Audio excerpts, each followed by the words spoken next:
graced. The earth was spread out as a highway for him, the heavens built up as a canopy for him.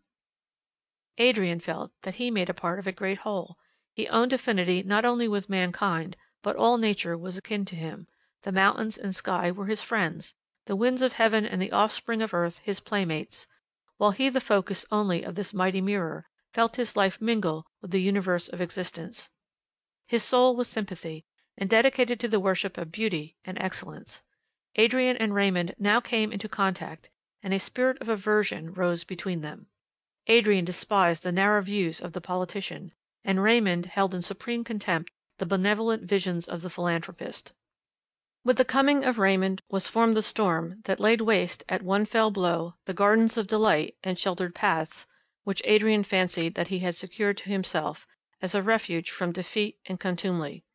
Raymond, the deliverer of Greece, the graceful soldier, who bore in his mien a tinge of all that, peculiar to her native clime, Evadne cherished as most dear, Raymond was loved by Evadne.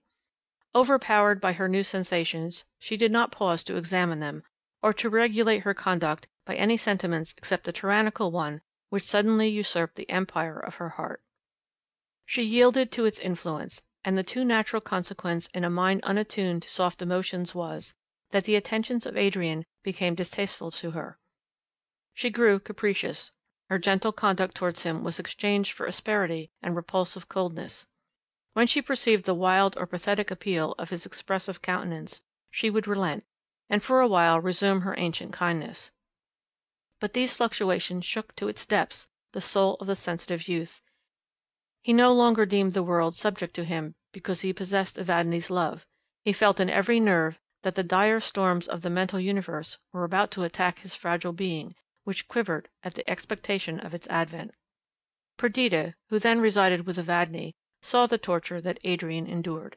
She loved him as a kind elder brother, a relation to guide, protect, and instruct her, without the too frequent tyranny of parental authority.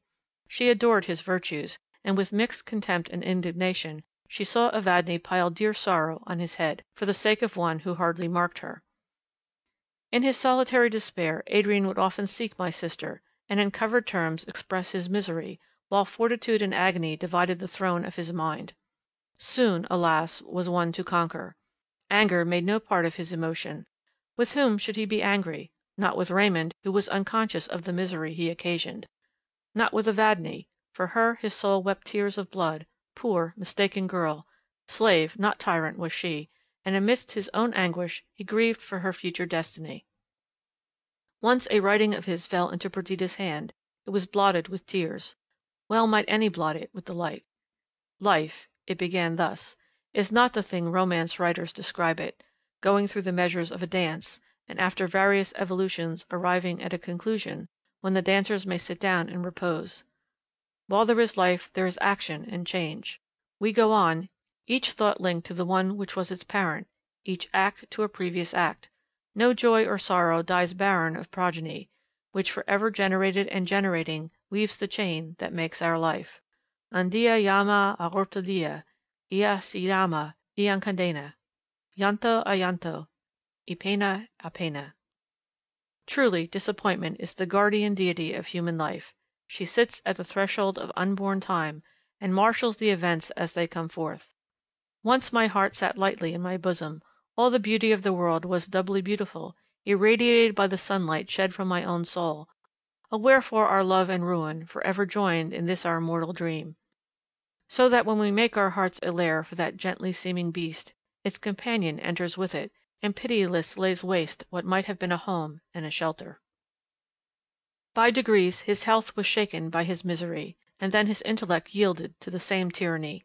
His manners grew wild. He was sometimes ferocious, sometimes absorbed in speechless melancholy. Suddenly Evadne quitted London for Paris. He followed, and overtook her when the vessel was about to sail.